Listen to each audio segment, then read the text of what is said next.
नहा रसूलुल्लाह सल्लल्लाहु ताला अलैहि वसल्लम अन अक्लिल जलाला व अलबानिहा रवाहु तिरमिज़ी व अबू दाऊद। हज़रत अब्दुल्लाह इब्न उमर रदियल्लाहु ताला अन्हुमा हदीस पाक रिवायत फरमाते हैं कि हुज़ूर नबी करीम रऊफ़ुर रहीम अलैहिस्सलातु वस्सलाम ने जलाला जानवर के गोश्त खाने से भी मना फरमाया और उसका दूध पीने से भी मना फरमाया। जलाला वो जानवर है कि जो निजासत खाए या अपना पेशाब पिए, जैसा कि बाज़ बकरे ऐसे होते हैं या बच्चे वगैरह ऐसे होते हैं कि अपना पेशाब पी रहे होते हैं, तो इसे अरबी के अंदर जलाला कहते हैं। जलाला जानवर का हुक्म ये है। अब इसके अंदर फिर दो किस्में बनती हैं। एक तो ये है कि कभी कभार निजासत को मुंह लगाएं, और एक वो जानवर है कि जो बहुत ज़्यादा मुंह लगाता है। तो इस बारे में फ़ुक़हाए किराम ने, बुज़ुर्गों ने ये फ़रमाया कि अगर निजासत खाने की वजह से उनका गोश्त बदबूदार हो जाए, इमाम आज़म अबू हनीफ़ा अलैहि रहमा का भी यही मसलक है कि अगर गोश्त के अंदर स्मेल आ गई, बदबू आ गई निजासत खाने की वजह से, तो अब उसका गोश्त खाना नाजायज़ व हराम होगा और उसका दूध पीना भी नाजायज़ होगा, हराम होगा। कि जब उसके गोश्त के अंदर और उसके दूध के अंदर स्मेल आ रही है निजासत की वजह से, तो फिर अब उसका गोश्त भी नहीं खाया जा सकता और उसका दूध भी नहीं पिया जा सकता। और अगर कभी कभार ऐसा करता है जानवर, तो यानी कभी कभार निजासत खा लेता है, कभी कभार निजासत को मुंह लगाता है, तो उसकी वजह से गोश्त में कोई खलल नहीं पड़ता। इस वजह से अब गोश्त खाना हराम या नाजायज़ नहीं होगा, बिल्कुल जायज़ होगा। और इसके अंदर एक और बात का ख्याल रखना भी बहुत लाजिम है कि जैसा कि मुर्गी है, ये आम तौर पर बाहर निजासत खाती है, गंदी चीज़ें खाती है, इसलिए हुक्म ये दिया गया कि जब मुर्गी को ज़िबह करने लगें तो फिर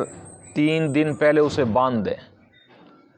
3 दिन पहले उसे बांध दें, और बांधने के बाद फिर 3 दिन के बाद उसे ज़िबह कर सकते हैं। यानी ये वो मुर्गी कि जो निजासत खाए, जो गिलाज़त खाए, गंदी चीज़ें जो खाए, उसे हुक्म यह है कि ज़िबह करने से पहले 3 दिन बांध देना चाहिए। और इसी तरह अगर बकरी है, बकरा है, कोई निजासत गिलाज़त खाते हैं, उसे ज़िबह करने से पहले हुक्म है कि 10 दिन पहले बांधे रखें और ये निजासत और गिलाज़त ना खाने दें, तो 10 दिन के बाद वो ज़िबह कर सकते हैं। और इसी तरह ऊँट है, गाय भैंस है, तो इसमें से यानी कोई बच्चा है, बच्ची है, ऊँट है, ऊँटनी है, इनमें से कोई भी चीज़ है, अगर वो निजासत या गिलाज़त खाती हैं तो हुक्म यह है कि 40 रोज़ पहले इसे बांधें और 40 दिन के बाद फिर उन्हें ज़िबह कर सकते हैं। तो ये ज़िबह करना फिर जायज़ होगा। तो ये सारी चीज़ें ज़हन में रखें। और यहाँ से एक और मसाला भी पता चलता है, हमारे यहाँ जो फार्मी मुर्गी का सिस्टम चला है, अक्सर व बेशतर हमारे लोग ये कह रहे होते हैं कि जी ये नाजायज़ है, हराम है, तरह तरह के सवालात उठते हैं। कोई कहते हैं इसके अंदर बीमारी है, ये सारी चीज़ें। तो अब क्या शरीयत की रूह से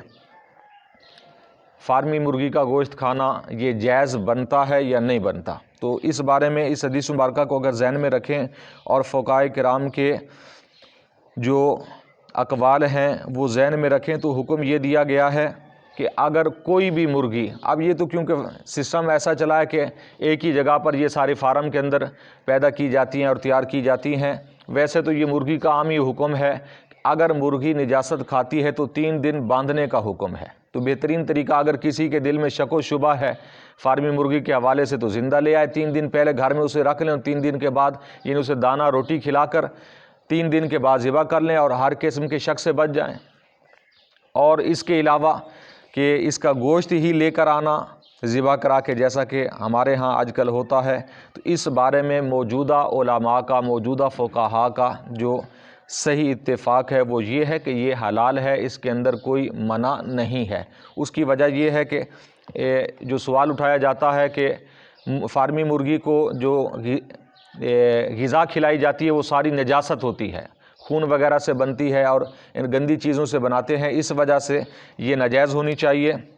تو فقہاء کرام نے فرمایا کہ نجاست کی وجہ سے، یعنی ایسی نجاست کھائیں، ایسی غلاظت کھائے کہ اس کی بھی قسمیں ہوتی ہیں نجاست کی کہ جس کی وجہ سے اس کا گوشت بدبودار ہو جائے۔ تو بہرحال ایسا تو نہیں ہوتا کہ مرغی کا گوشت بدبودار ہو جائے جس کی وجہ سے حکم لگایا جائے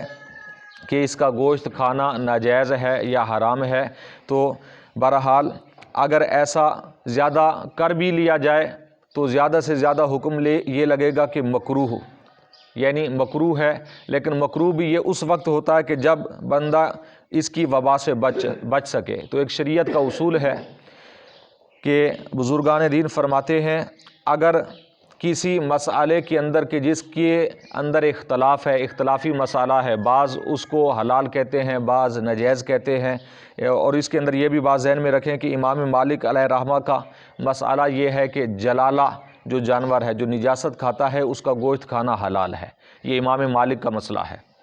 امام شافعی اور امام اعظم ابو حنیفہ علیہ رحمہ ان دونوں کا مسئلہ یہ ہے کہ انہیں 3 دن تک باندھیں، یعنی اگر مرغی ہے تو اس کے بعد پھر ذبح کریں، بالاتفاق جائز ہوگا۔ امام مالک کے نزدیک مطلقاً جائز ہے کہ اگرچہ وہ کھاتا ہے، وہ کہتے ہیں کہ گوشت کھانا اس کا جائز ہے، اس لیے یہ مسئلہ بہرحال اختلافی ہے۔ تو بچنا تو زیادہ بہتر ہے، لیکن کیونکہ اختلافی مسئلہ آ گیا اس وجہ سے حکم یہ ہے کہ اگر کسی اختلافی مسئلے کے اندر عموم بلوہ ہو جائے، عموم بلوہ کا معنی یہ ہوتا ہے کہ سارے مسلمان اس کی وبا میں پھنس جائیں، اس کی بلا میں پھنس جائیں، یعنی اس کی بلا عام ہو جائے، اب اس سے بچنا مشکل ہو جائے تو وہ چیز جائز قرار دی جائے گی۔ اگرچہ وہ اختلافی تھی لیکن اب وہ جائز ہوگی۔ اب اگر اس پر ہم مان بھی لیں کہ یہ مسئلہ اختلافی ہے اور فارمی مرغی کو نجاست کھلائی جاتی ہے، غلاظت کھلائی جاتی ہے، لیکن کیونکہ یہ عموم بلوہ ہو چکا ہے، عموم بلوہ کا معنی یہ کہ اس کی بلا عام ہے، جہاں بھی جائیں یہی ہے اور یہی پکی ہوئی ہے، یہی آگے تیار کر کے دی جاتی ہے، تو کیا ہم کہیں گے سارے مسلمان حرام کھا رہے ہیں؟ کیا یہ فتویٰ ٹھیک رہے گا پھر؟ اس لیے فقہاء کرام نے اس کی چھوٹ اتنی دی ہے کہ اگر کوئی ایسی چیز ہے اختلافی تو اس میں اگر اس کی بلا عام ہو جاتی ہے تو پھر اس عام ہو جانے کی وجہ سے اور مسلمانوں کے پھنس جانے کی وجہ سے اس سے کراہت کا حکم اٹھا لیا جاتا ہے، اس کا کھانا جائز ہوگا۔ تو بہرحال اس کا کھانا حرام یا ناجائز نہیں ہے، جیسا کہ لوگوں نے ہمارا آج کل ذہن بنا دیا ہے، یہ کھانا جائز ہے کیونکہ مرغی ہے، حلال جانور ہے، حلال چیز ہے تو اسے کھا سکتے ہیں۔ لیکن بہترین طریقہ یہ ہے کہ اگر اپنے آپ کو اور شک کو دور کرنا چاہتے ہیں تو بہترین طریقہ زندہ لے آئیں اور گھر میں رکھیں، 3 دن کے بعد ذبح کر لیں، تو یہ بہترین طریقہ ہے۔ اللہ تعالیٰ کی بارگاہ میں دعا ہے نبی کریم صلی اللہ علیہ وسلم کے وسیلہ سے ہم سب کو علم دین سیکھنے